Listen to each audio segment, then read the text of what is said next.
Another rhetorical appeal, and probably one of the most popular appeals, actually the most popular appeal, is pathos, which is also known as an emotional appeal. So what is pathos?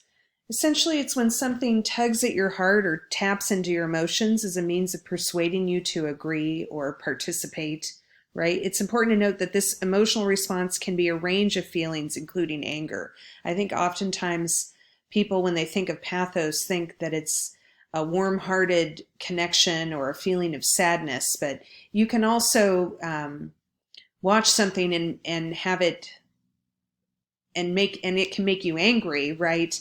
And that still is an emotional appeal. So let's go ahead and take a look at this commercial and the ways in which pathos might be used to compel us to work towards a tobacco-free California.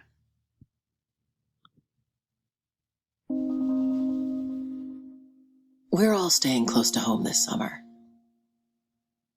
But secondhand smoke continues to travel, carrying toxic chemicals through the cracks in our floors and vents in our walls, entering the lungs of those around us, even our most vulnerable. Let's take care of ourselves and each other now, when lung health is key.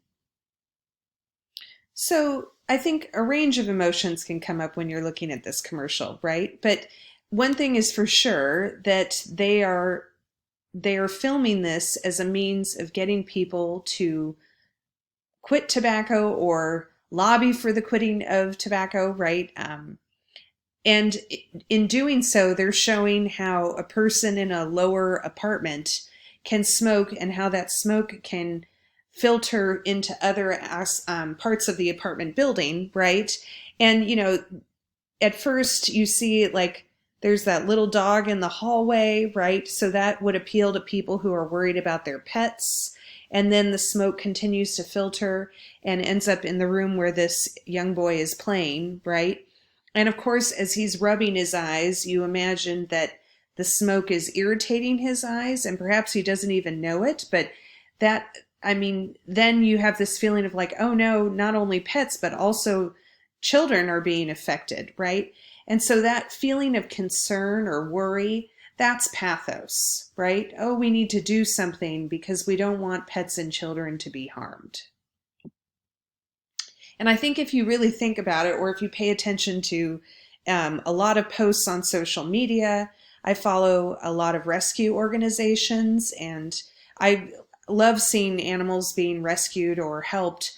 But some of the photos, or depending on how the post is worded, right, that definitely is a heavy use of pathos. And that can be seen. There was a Sarah McLachlan ASPCA commercial from, I think that's the letters, from years ago that had these dogs in cages, and then this Sarah McLachlan song would be playing, and it was awful, or like feed the children ads, right? Those are all, those ads, I mean, always prey on our feeling of like, oh, we need to help. And I don't know about you, but every time I watch a Feed the Children commercial, I'm inevitably eating. And then I feel this horrible sense of guilt because I'm eating while these people are starving. And it's a mess. Anyway, so the question becomes, how does pathos appear in writing? And these are just some ways in which you can recognize pathos, but also for yourself, use pathos, right?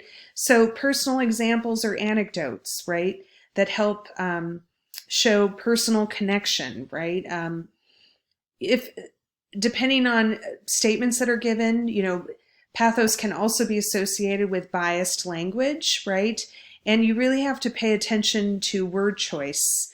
And we'll talk about word choice in the next week or two, but you want to make sure that when you're looking at the wording that's being used, that people aren't using charged language as a means of compelling you to believe in something, right?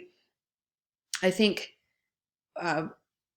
one statement that's coming, around a lot is the idea of defunding the police. Well, when you hear the word defunding, that automatically sounds like, oh no, they're going to strip the police of all of their funding, right? But that's not really what is going to happen. And so, but the minute you use that word, right, that incites fear, and that use of pathos can compel people to react and perhaps even hastily react to a headline, right? So think about the ways in which you are viewing your media and reading different sources, and how pathos might be used to inspire you to action or to have a particular opinion.